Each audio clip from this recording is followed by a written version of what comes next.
Back in December, I broke the story of a controversial land swap that the city entered with Brenhill, a developer.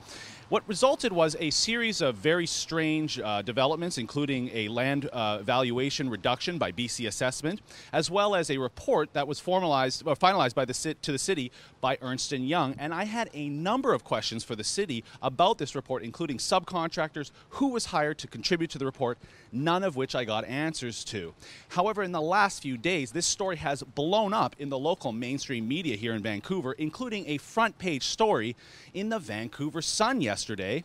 And the man behind that story is Glenn Chernin, president of the South Vancouver Park Society. Glenn, we've interviewed you before. You've been working tirelessly day and night to dig up the dirt on this story that I broke back in November or early December. The mainstream media is all over it. The big revelation yesterday in Sam Cooper's piece in the Vancouver Sun is that the RCMP is investigating this deal. What can you tell our viewers about that?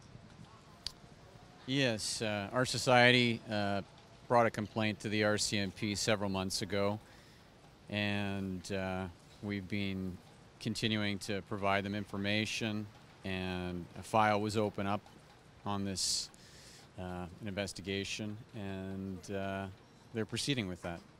And there's been a couple of revelations since my last report, which discussed the new BC assessment valuation in early January, including another reduction just recently. Can you tell us about that? Right. We just found out over the weekend that another $40 million reduction was applied to this property, bringing it from $130 million down to $90 million. And we were involved in trying to counter that reduction about a month ago, and we were at a hearing for that. And one thing I can tell you about that is the reduction was based on absolutely no sales evidence on their part. They didn't produce any sales evidence comparables to obtain that reduction. So it's kind of astounding.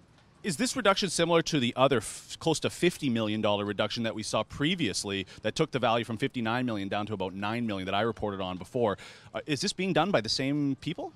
Right. The same people involved in going to the assessor and negotiating this reduction are the people that the city had advising them on their deal and the disposal. Is this the same people that were in that Ernst & Young report that the city refused to reveal the invoices to my request?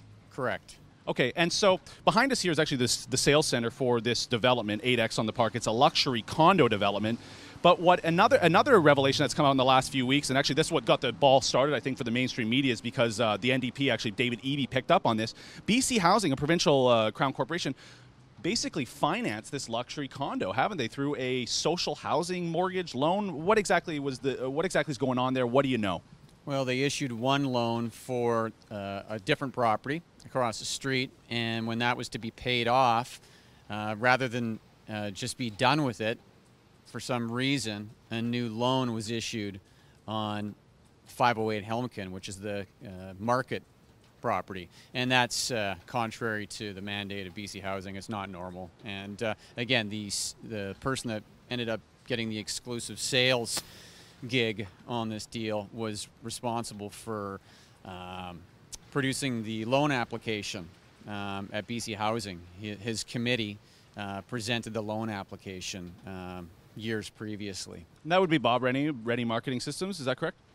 Correct. And so yesterday on CKNW, I heard you talking about how he had previously excluded himself due to a conflict of interest on this deal way back when the land swap was going on, and then somehow he reemerged, like the conflict just disappeared, or what's the deal there? It was what they termed as a perceived conflict of interest, perceived conflict, when he presented that loan application, which his committee approved, but he was maxed out at $25 million, so it had to go to the board. So he presented that loan application, which was created by another fellow who happened to previously worked for the city of Vancouver on the same deal, and had said that it was worth $15 million. But then when they're over at BC Housing, suddenly it's worth $80 million.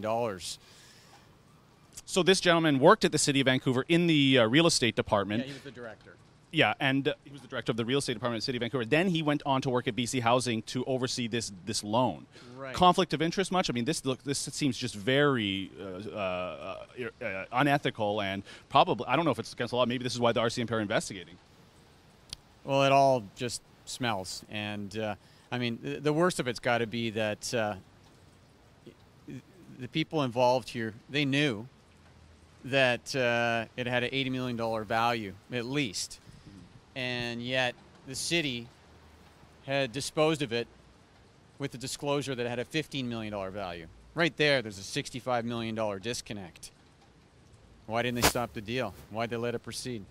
Now, Sadhu Johnson, the city manager, as well as the mayor, Gregor Robertson, have been on defense ever since this revelation came to light, whether it was myself or other media organizations that have inquired about this. They're stating that it's retrospect, it's hindsight, that we didn't know that this value, the property would be valued. Absolutely not. I mean, it's obvious that it was known that it was worth at least $80 million. So you didn't, they just had to look in the current moment and see what it was worth. The $15 million only valued a fraction of the property, a small fraction of the property.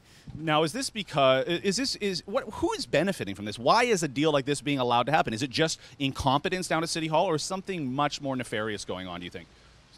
I don't know if nefarious is the word, but it's definitely not the residents of Vancouver that are benefiting. It's a select group of individuals, and we need to find out who exactly all these people are.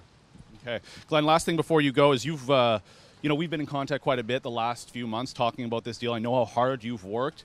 Can you give our viewers a sense of this is the only example of this going on in the city, or are deals like this with developers and city-owned land widespread? Deals like this are going on left, right, and center. And you'll have more information for us in the coming weeks, I hope? Sure. Glenn, president of the South Vancouver Parks Society, Glenn Chernin, I should say. You're a man who's worked so hard on this, and I think that you're finally getting the credit you deserve in the mainstream media, and I think that the public here in Vancouver is now finally starting to pay attention to this very important issue. I want to thank you for your time today. Hey, no problem. Thanks a lot. For the Rebel.media, I'm Christopher Wilson. Thanks for watching. If you love the type of investigative journalism that we do here at The Rebel, investigating local Canadian stories, then I need you to do me a favor. Click subscribe on our brand new YouTube channel dedicated to Canada. It's called Rebel Canada. Subscribe today.